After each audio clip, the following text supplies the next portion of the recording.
Hello, my name is Vanessa, and I guess welcome to my channel. Technically, this is the first video going up.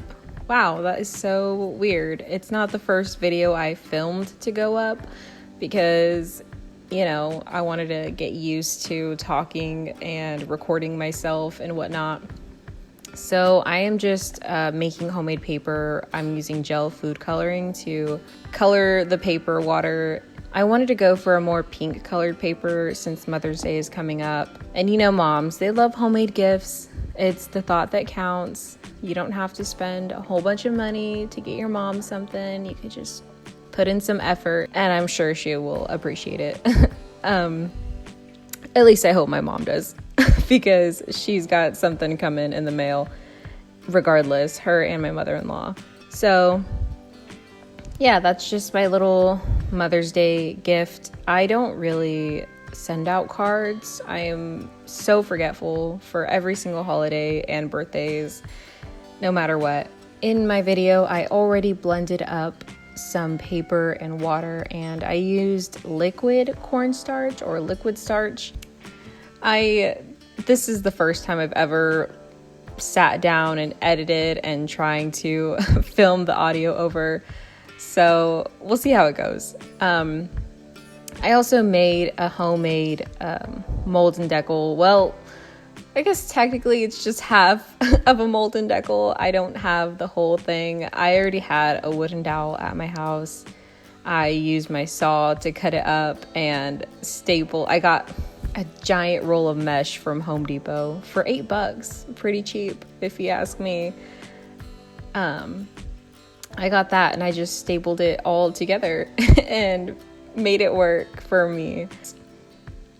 I also picked some flowers and I stuck them in a Walmart bag so that they could just sit until I was ready to add them in. While I had those off to the side, I tied up the bag really tight because there were bugs on the flowers and I didn't want them to get all over my house, whatever. As soon as I opened up the bag, it smelled so bad. The flowers looked so moldy and gross. Sorry, that's so nasty. But anyways, right now I'm just dipping my half mold my mesh screen into the water, and it's not pink enough for me. The water looks kind of pink, grayish pink, but the paper is not. It's just gray, which is fine, I guess. It's fine to have scrap paper. I had made a few pieces of paper already, 3 pieces, and I used one as like a full scrap paper to see how like all my markers and everything would write on it, to see if anything would go through, to see how the paper folds, because every single video I seen on YouTube didn't show like someone folding on the paper or really writing on it. Okay, I didn't watch a lot of videos. I just watched a few, but the ones I did watch just showed people making it and not actually using the paper. And I was like, well, I need to see what they're doing. So yeah, hopefully this video helps. Hopefully I'm helpful at explaining something. Maybe not. Anyways, after I got my paper molded in my mesh screen, I'm just using an old sponge. Well, it's a brand new sponge, but it's the one that I used like a few days ago to make those other pieces of paper. But just sponging out all the water over the tub so that I don't make a mess. So after you squeeze out as much as water as you can with a sponge, I am just setting mine down on a rag and then continuing to squeeze out more water with a sponge, with the rest of the water soaking into the rag, which is fine. Just trying to get it as dry as possible for now so that it actually holds its shape when I try to pull it out of the thing, or you'll see when I try to get the paper out. I don't think it needed to be this difficult. I think I'm just a difficult person sometimes, but you know what? It worked for me and I'm not complaining. Everybody has their methods. So, setting it down, I set it down on a thick paper towel that doesn't really have any kind of specific texture. Your paper will take on the texture of whatever paper towel brand you're using. So if you're using like the Viva paper towel rolls, it'll have like that ribbed look to it, or the other basic ones, they'll have like little swirls, whatever. But this one has no particular pattern, which is nice. So I have one side of paper that ends up with like just like a neutral side, and then obviously the side stuck to the mesh has a bunch of has the whole mesh screen pattern, which is interesting. Not a huge fan. I mean, I didn't end up writing on that side. I just use that as a backside of my paper. So I'm gonna add more, way more, like a lot more gel food coloring to my water, and then I'm gonna mix up even more paper stuff, just so I can have the best chance of having pink paper. And let me tell you, it did not turn out that pink. Just like a slight tinge. I didn't even take a picture of the final product before I mailed them off to my mom's. So shame on me. I decorated them and everything. Try to draw flowers. I'm not artistic at all. So I tried. But maybe I can get them to send me pictures of it later. And yeah, because I am just so forgetful. So I just use the shredder to shred up some old newspaper. Just whatever scrap paper you can find. If you can recycle it, all the better, you know?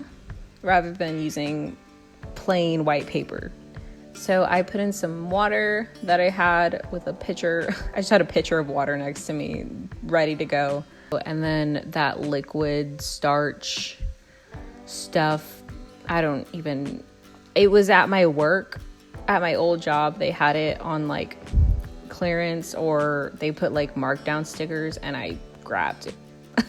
I grabbed a bottle even though I didn't need it. I was thinking, man, I remember seeing that paper craft and cornstarch and da-da-da-da. So yeah, I picked it up. I don't know. I saw a couple videos where somebody added cornstarch, and I figured liquid starch, same thing, right?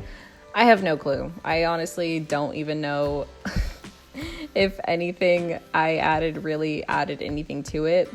But I'll tell you what, I added a lot of liquid starch in the beginning. And this time, blending it, I didn't add that much. So we'll see. Just adding some red gel coloring into the blender directly so that I have a more concentrated color red, I guess. And I also had to grab a paper towel and put it on the top of the blender because it's so watery and liquidy that it was starting to leak out at the top while blending it. And it looks kind of gross when it's blended up. There's just like a lot of bubbles, and I feel like the ink was showing a lot more. I don't know if it was just like because of the paper that I blended this time or what. It just looked grosser right now blending it. Maybe because of the color. Maybe because I can finally see that there's an actual color in there now. Not really sure there. I just blended that up, and I'm going to add it to my mixture. Try not to splash it everywhere. Sorry if my voice sounds a little shaky. I'm a little nervous, but it's also almost 2 a.m. because why not? And my throat's starting to feel dry from talking. I feel like I've been talking forever already, and it's not even been that long. I also have to keep pausing and restarting because I keep messing up or forgetting my words. And I also have a panting dog next to me. And she is relentless. I think she's just anxious. There's just a thunderstorm that passed, so can't blame her. The other one's passed out. So after I add in all the extra stuff that I blended, I am also gonna try to mix it up. There's a lot of bubbles, which is to be expected. I just blended it all up, you know. But there's a lot of like dark ink colored bubbles. But yeah, I'm trying to mix up those bubbles so that they kind of go away. They look a little ugly. I'm not a big fan of it. So I'm trying to get another sheet of paper going in my mesh, and it seems like it's going well, you know? Like I like to clear off the sides when I'm going just to keep it clean as possible, which is it's not the easiest thing. Obviously there's dried paper all over my entire thing, so that's fine. And I keep saying my thing, I mean my mold, my mesh mold that I'm trying to use, even though it's not the proper thing. But there's all the little bubbles that are in there. Picked it up, didn't even pop any of them. Not even surprised. So I'm just trying to squeeze out all the water. It's actually coloring the sponge, which means the water is pretty colored, which is good. And then of course I mess it up and I gotta restart. And this took me like 5 tries to actually get a screen. And then yeah, just skip right to me getting the perfect one, almost perfect, getting one good enough. Just skip to me sponging out one where I already got it, because it took me so many tries to try to get this right. I swear I'll have like one good run of it, and then right after that it's a mess. It's a struggle, but you know what? It's fine. I mean, this project is very forgiving. If you mess up, you can just throw the freaking paper back into the mix and retry it all over again. I'm sure it's a lot easier with an actual mold and decal, but I wouldn't know. And I feel like I just said that really weird. Mold and decal. Okay, got it. But yeah. So just squeezing out the water, doing what you gotta do to make it work. And then I do the same thing. I transfer it over to the rag so that I can squeeze out as much water as possible before transferring it to the paper towel to actually dry. And I could probably speed it up with a blow dryer. I don't know, I tried to do that. It didn't really work that great. I feel like the best method was just to leave it out kind of in the sunlight. I have natural light coming in through the window, so if I leave it right there by the window and let the sun dry it out, it's a lot easier. The tricky part is making sure that it dries flat while also being able to dry all the way. At least that was tricky for me. You could also probably flatten them out after they completely dry. I tried to do that with my first 3 papers. It didn't work out the best. They were still a little warped, but I mean, I feel like that adds character to them. It's a homemade project. It's not anything professional. I'm not trying to sell these.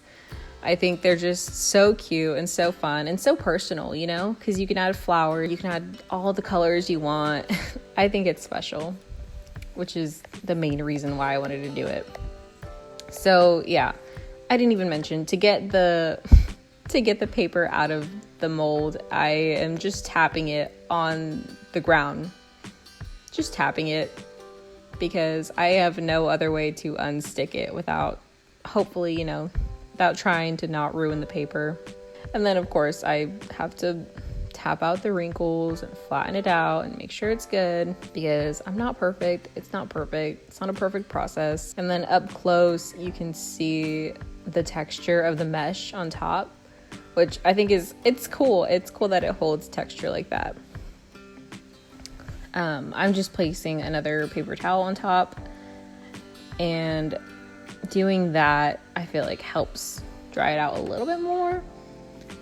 And I didn't have anything like, I didn't know what to put on top to flatten it out. I don't have any heavy books or anything, so I put on a plastic cutting board or cutting mat from the Dollar Tree that I had so that the water doesn't transfer through. And then I just placed my old PS3 on top to flatten them out. And these are the papers that I have already done and messed with. This is like a fold test that I wanted to see when I was watching videos, so I'm trying to show that. And obviously your paper will probably look a little bit different than mine, because depending on how you rip it up and blend it.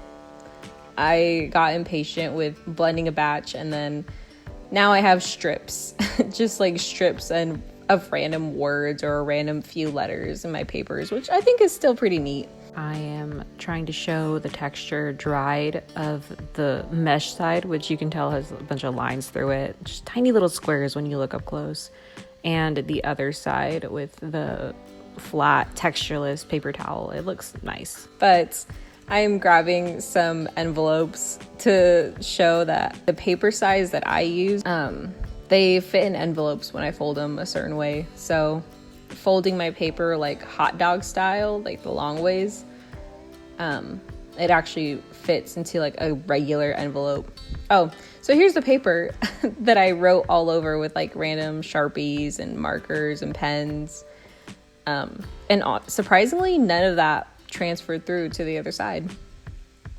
There's only a couple of things that ended up transferring, and I think it also depends on how well you make the paper whenever it's in the mold. But I'm just measuring out my paper now. Obviously, clearly struggling to measure it out.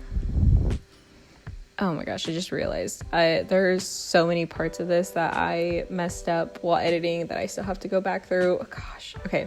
So 7.5 inches or 9 centimeters, the short way and then the long way of my paper.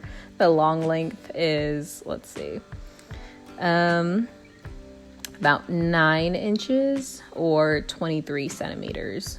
So obviously smaller than a normal paper size, and just folding it in half, hot dog style. If you ever called it that in school, I did. It's what we called it, hamburger style and hot dog style. But folding it long ways, it fits perfectly in a little envelope. Obviously, I would have to trim up the edges a little bit, clean it up so that it fits the best, you know? But I mean, it fits, which I was really surprised that I didn't have to do anything else extra to it. And also, if I fold it hamburger style, the short ways, it fits into this little like mini envelope that I have. It's not really a smaller envelope, it's obviously bigger than the other one, but you know what I mean. It's smaller than those larger like bubble envelopes. But yeah, just fold it in half and it fits in there too, just like that. I'm gonna be honest, whenever I ended up finishing this project, I didn't even fold my paper because I didn't want to ruin it. I was so nervous about that. But I ended up just decorating both letters and then trimming them down to size and stuffing it in the yellow envelope just because I didn't want to have those crease marks. But yeah, that's just me. And then I also have these little bubble mailers, which the paper will fit into because they fit like a normal size paper, and the paper that I made does not have those measurements. It's obviously smaller, so that works out too. You know, if you want extra protection for your homemade paper, or if you're gonna send like a little bundle of it, I think that's like super special. This is just me showing off whatever I use, just little markers. You can't even see the brand. I don't even know what brand they are. I think they're just random like craft supplies that I've gathered along the years. Some from Five Below, some from the Dollar Tree, some probably from Walmart, just random stuff. I wanted to see what worked and what wouldn't work. And now I'm using a pencil, the only pencil I can find, and just like really trying to color it in and seeing how the eraser works on that too. It's obviously going to be rigid, which I think is so cool. I love the texture of it. I think it's like, I just love it. It makes me happy. It makes me happy to draw on it and then just feel that like rigidness of it. But yeah, it erases perfectly fine. It doesn't ruin the paper at all, which I don't know why I'm surprised. Like, it's paper. It's just paper. It's just recycled paper in a different form, but it still surprises me. I have this random gel pen that I got from the Dollar Tree. I'm going to start throwing more random stuff on the paper. So that's fun. A chalk marker that I haven't even used on my chalkboard at all. I haven't used any of my chalk markers yet, but I used one now. But look you can see like the texture of the paper writing with that, and then it blends out because it's just a chalk marker. I think it's so cool, like a little smoky look. I'm also trying to use some paint now, just some random acrylic paint that I've had for years that I've opened a few of them.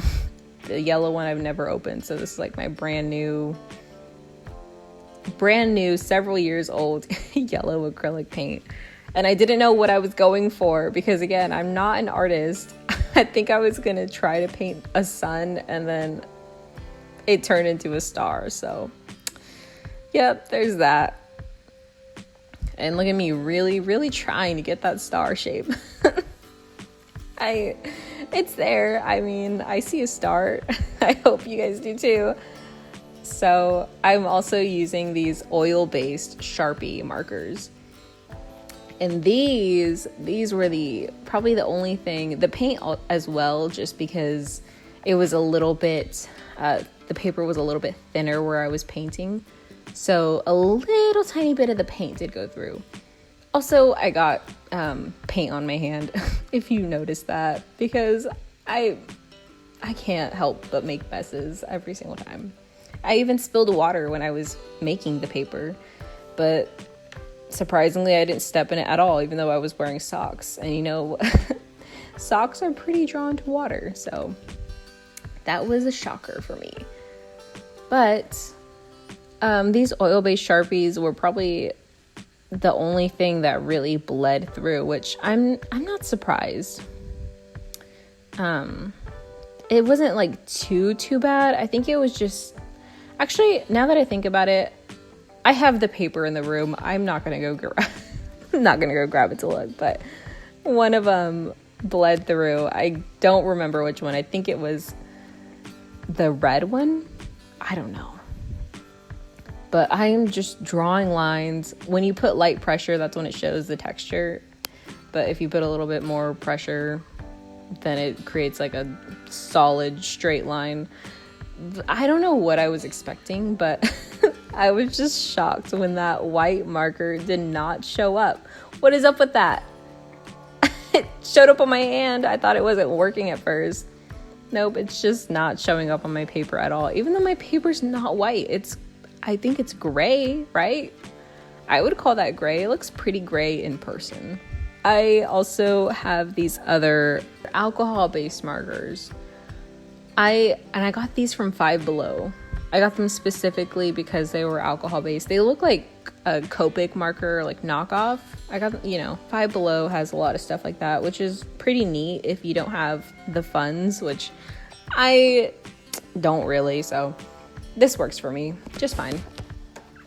So using those, I got them because they were obviously skin colored, or whatever. Even though, again, I'm not an artist, I just feel like I need to have all these extra supplies. And I don't, but I would like to get more into my artistic side and creative side with that. Which is why I have the supplies for whenever I want to try something new. I don't have to go out and buy something, I have the stuff at home to do it. So yeah, these markers were the main ones to bleed through. And that doesn't surprise me. Just trying to see if it's the thickness of the paper that's making it bleed or because I'm putting like way too much on. I don't really know, honestly. But if you have any questions or even better, if you come across this video and you know something about making paper or recycling paper like this, if you can give me any tips, that would be so awesome because I have no idea what I'm doing. I'm just having fun. I feel like I'm just enjoying things and making crafts. So, or if you have any suggestions of other crafts, I think that would be awesome to share. So yeah, thanks for watching and okay, bye.